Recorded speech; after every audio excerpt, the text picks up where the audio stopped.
عبداللہ بن زید مازنی رضی اللہ عنہ نے بیان کیا کہ نبی کریم صلی اللہ علیہ وسلم کے سامنے ایک ایسے شخص کا ذکر آیا جسے نماز میں کچھ شبہ ہوا نکلنے کا ہو جاتا ہے، آیا اسے نماز توڑ دینی چاہیے؟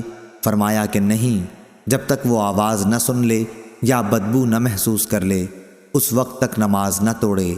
ابن ابی حذفہ نے ظاہری سے بیان کیا، ایسے شخص پر وضو واجب نہیں جب تک حدث کی بدبو نہ محسوس کرے یا آواز نہ سن لے۔ صحیح بخاری حدیث نمبر 2056۔ ہشام بن عروہ نے بیان کیا اور ان سے ان کے والد عروہ بن زبیر نے اور ان سے عائشہ رضی اللہ عنہا نے کہ کچھ لوگوں نے عرض کیا، یا رسول اللہ صلی اللہ علیہ وسلم، بہت سے لوگ ہمارے یہاں گوشت لاتے ہیں، ہمیں یہ معلوم نہیں کہ اللہ کا نام انہوں نے ذبح کے وقت لیا تھا یا نہیں۔ اس پر رسول اللہ صلی اللہ علیہ وسلم نے فرمایا کہ تم بسم اللہ پڑھ کے اسے کھا لیا کرو۔ صحیح بخاری حدیث نمبر 2057۔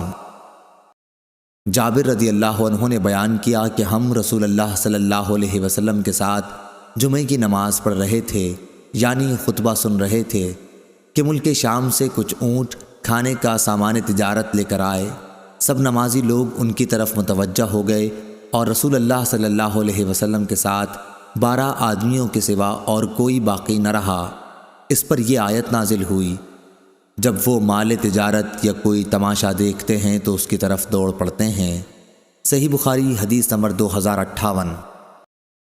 ابن ابی ذئب نے بیان کیا، کہا کہ ہم سے سعید مقبری نے بیان کیا اور ان سے ابو ہریرہ رضی اللہ عنہ نے کہ نبی کریم صلی اللہ علیہ وسلم نے فرمایا، لوگوں پر ایک ایسا زمانہ آئے گا کہ انسان کوئی پرواہ نہیں کرے گا کہ جو اس نے حاصل کیا ہے وہ حلال سے ہے یا حرام سے ہے۔